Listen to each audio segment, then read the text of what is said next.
জ্বালানির মূল্য বৃদ্ধিতে পরিবহন ভাড়া ও নিত্যপণ্যের দাম বাড়তে পারে, তথ্য উপদেষ্টা। নিম্ন আয়ের মানুষের কষ্ট লাঘবে 40 লাখ ফ্যামিলি কার্ড।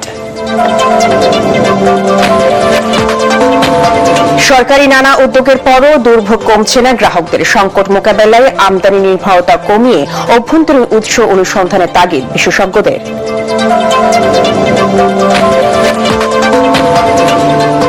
সংসদ সদস্যদের ট্যাক্স ফ্রি গাড়ি ও প্লট বরাদ্দ না দিতে ঐকমত্য।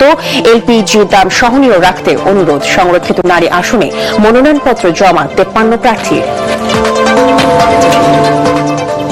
সারা দেশে এসএসসি ও সমমানের পরীক্ষা শুরু। সার্বিক ব্যবস্থাপনায় শিক্ষামন্ত্রী ও পরীক্ষার্থীদের সন্তোষ। রেজিস্ট্রেশন করে অংশ নেয়নি প্রায় 4.5 লাখ শিক্ষার্থী।